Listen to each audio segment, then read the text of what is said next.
Hi, James. I'm Gretchen from the Philippines. Nice to finally meet you. Pleasure to meet you, Gretchen. James, can you share with us how did you land the role of Lord Basilio in Bridgerton? So I had self-taped before, I think for season two, if memory serves.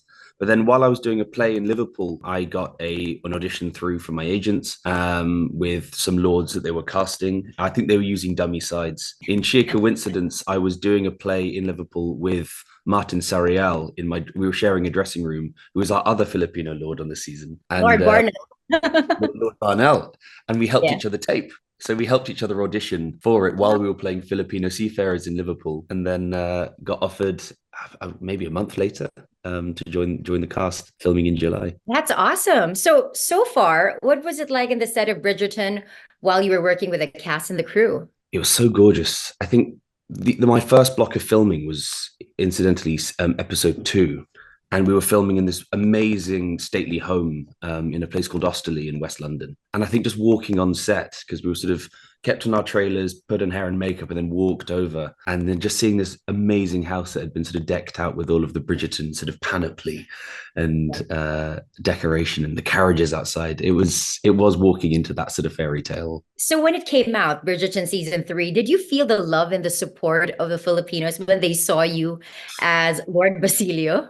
I was blown away. I had my piece I always wanted to say, which I did on social media because I had the privilege of being able to have a conversation about changing my name to something that would be recognizably Filipino today. And then it came out, and I've said my piece, and then all of a sudden the response was far and away more than I could have expected. I don't know why.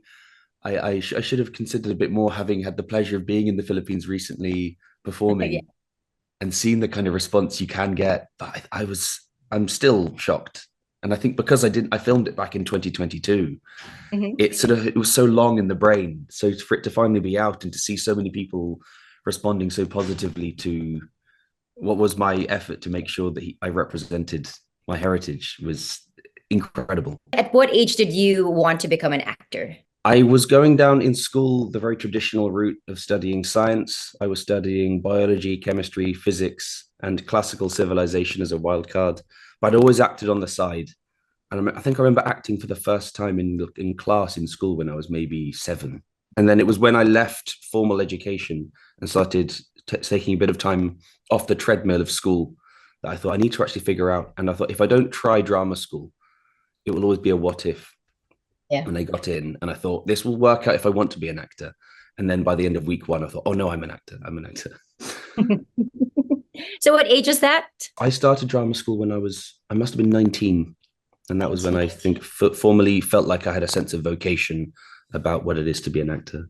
I saw you posted that you were here in Manila recently and you did some work. How was that so far? And are you open to working in the Philippines some more? It was such a singular experience. Having the pleasure of doing a Pinter play under the amazing directorship of Victor Lirio, who has this amazing relationship with Repertory Philippines and with two British Filipino actors, Phil Brits, that we flew over with. And then I'd not been to the Philippines since I was 4 years old, and that was purely just due to my financial situation growing up. And so to be there as an artist and getting to explore a play and to be there exploring my heritage that has been there and seeing my lola in Pasay in South Metro Manila and sort of reconnecting with so many cousins. That was a gorgeous time. And if the opportunity came, I would be there in a heartbeat. Oh, that's amazing. And I saw you posted a photo of you holding a Filipino passport, becoming a dual citizen.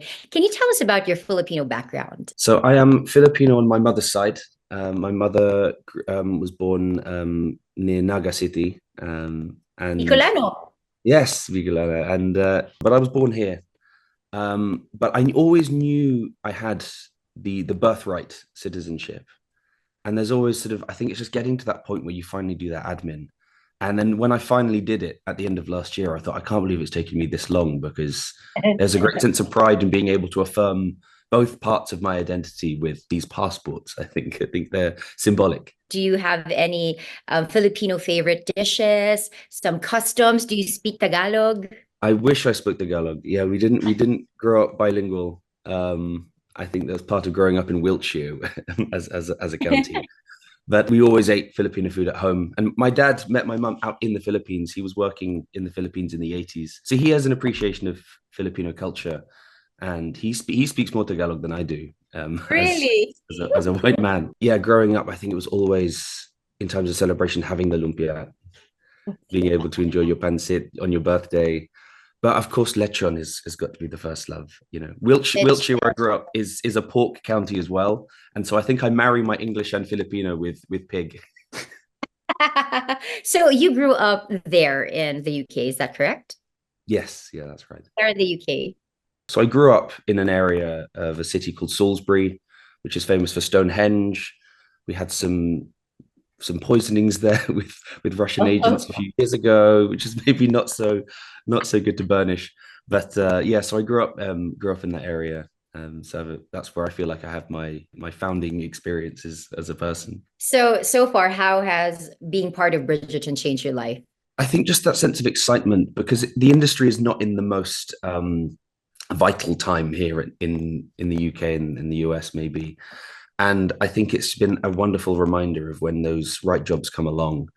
And it's brought into my life such a wonderful circle of friends I made on set as well. But based on the response, there's more opportunity to represent and more opportunity to be out there and be proudly your identity and whole rather than feeling you have to hide yourself in the industry. So hopefully you can come back to the Philippines some more. Your message to all your Filipino fans. Oh, what's my message? I think my message is thank you, everyone, so much for your support. It's really affirmed my pride and my identity. Thank you for mourning my horse. I'm not sure if we'll see Basilio again in society because I think he's just too deep in mourning. But if you keep shouting, maybe he can make a return if you make the right noises. You need to tug on the writers a bit more. But thank you so much for all the support. Well, congratulations. And we wish you all the best, James Bradwell. It was such a pleasure talking to you. And we hope to see you soon, hopefully here in Manila. Oh, I hope to be back soon. Absolutely. Thank you, Gretchen.